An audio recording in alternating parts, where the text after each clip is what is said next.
The non-stop degradation that we're seeing in Canada is truly astonishing. The government can say whatever it wants, but those of us that live in the streets of this country know how rapidly and how extremely it has changed.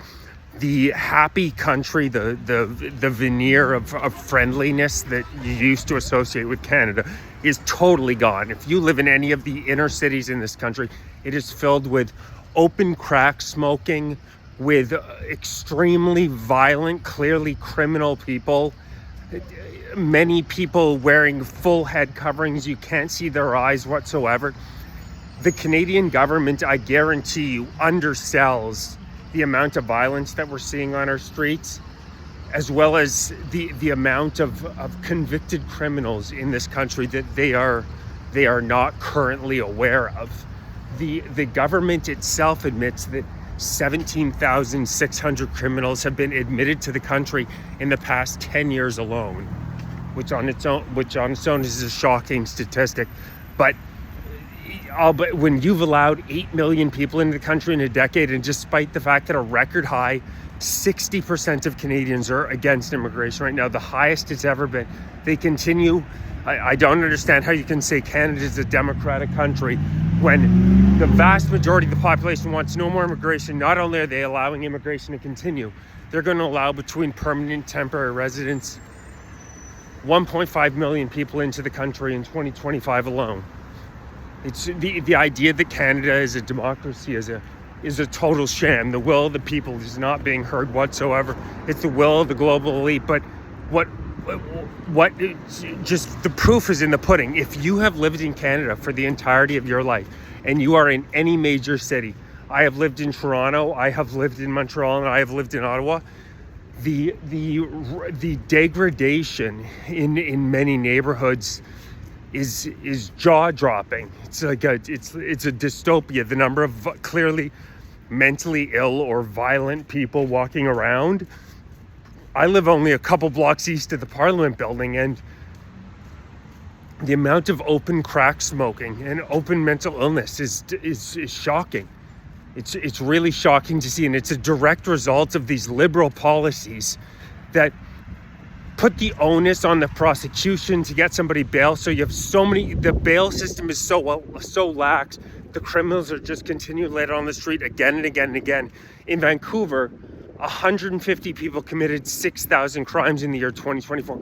And just walking around, it's so obvious the criminal element in this country has exploded. It was just found out that these major drug busts in Canada, the Indian government warning us that many criminals have recently arrived in Canada.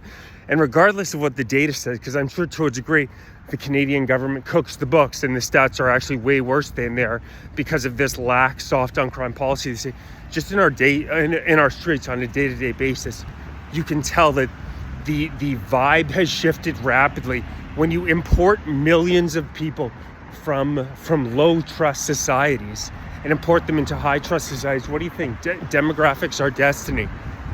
You're going to eventually develop a low trust society, and that's what Canada has already become. And just the hate anti-Western mobs on our streets are a perfect example. These people are backed up by law enforcement, but if you want to host any type of a pro-Canada rally, you are met as some sort of a far-right extremist. It's communism. A perfect example of how it's playing out as well is in New York right now. If you look at it, only 31% of people born in America vote Mamdani.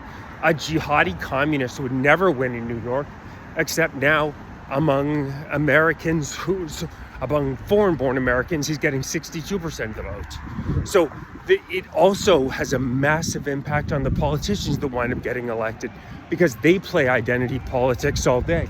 So if you import 2 million Muslims into the country, you're going to get more Muslims in leadership, and you're clearly going to eventually get Sharia law. And we're only a couple of years behind the UK, and you look at what's going on in the UK right now. Entire areas taken over by the Muslim population. We already have these hate mobs on our streets every night. It needs to be stopped. People need to call out the intentional destruction of our civilization by immigration, immigration and safe supply laws, both of which we definitively know make our society worse off, yet we continue to do it because a tiny minority at the top make a bunch of money on it, and our inner cities continue to get more and more dystopian by the day. We have to demand a election as soon as possible. Get rid of this globalist WF Davos stooge, Mark Carney, because otherwise this country, we are going to be third world, and if we aren't already in another year or two.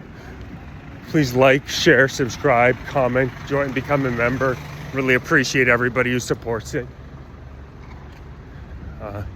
It's time for Canadians to stand up.